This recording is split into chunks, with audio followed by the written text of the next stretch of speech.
योगी जी को कानूनी व्यवस्था की कोई परवाह नहीं है। अमेठी के अंदर अभी घर में घुस के बच्चों तक को मार दिया गया। बहराइच के अंदर कानून के साथ खिलवाड़ हो रहा है।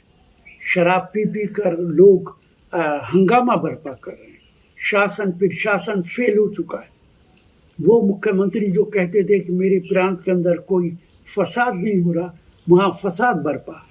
और वो इस तरीके के कानून सिर्फ बेगुनाह लोगों को जेल में डालने के लिए ला रहे हैं। ऐसा मैंने कभी नहीं देखा है कि कोई खाने के अंदर थूक के किसी को खिला रहा है। ये बात योगी जी को कहाँ से पता चली है? बेबुनियाद बात है। सबको मालूम है कि वो मुसलमानों के खिलाफ उनकी मानसिकता है और उन्हीं के खिलाफ इस कानून का इस्तेमाल किया जाए। सवाल तारीखों का नहीं है। सवाल है क्या महाराष्ट्र के अंदर ईमानदारी से चुनाव होगा, फ्री एंड फेयर चुनाव होगा? हमने छत्तीसगढ़ के अंदर देखा है, बीजेपी भी कहती थी कांग्रेस का सरकार बन रही है। मध्य प्रदेश देखा है और अभी हरियाणा देखा है।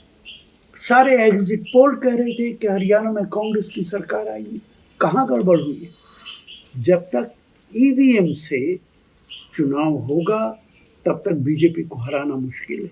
और मैं ये बात बार बार कह रहा हूँ, अगर इस्राईल 600 किलोमीटर दूरी से लबनान के अंदर पेजर और वाकी टॉकी के जरिए लोगों को मार सकता है, जख्मी कर सकता है, तो ईवीएम की क्या औकात है?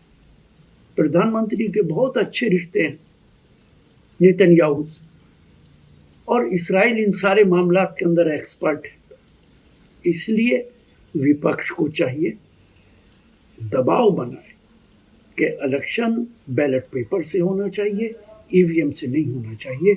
अगर ईवीएम से चुनाव होगा तो मुझे शक है कि चुनाव ईमानदारी से नहीं होगा। मैं इसका स्वागत करता हूँ।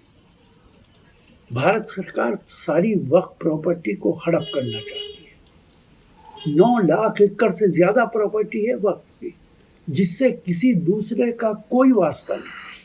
ये मुसलमानों की प्रॉपर्टी है। लेकिन भारत सरकार जो लगातार मुसलमानों के खिलाफ रहती है, अब वक्फ के कानून को बदल के इस प्रॉपर्टी पर भी कब्जा करना चाहती है।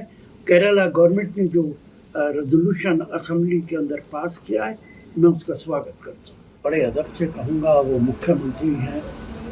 अगर सिर्फ दाढ़ी की वजह से चुनाव हारा और जीता जा सकता है, तो देश के अंदर दाढ़ी वालों की अक्सरियत तो आपके खिलाफ है, तब तो आप चुनाव हार ही जाएंगे। देश के अंदर जिन जिन लोगों के दाढ़ियाँ हैं वो सब बीजेपी के खिलाफ हैं, इसलिए तो आपके जीतने का कोई सवाल उठता नहीं।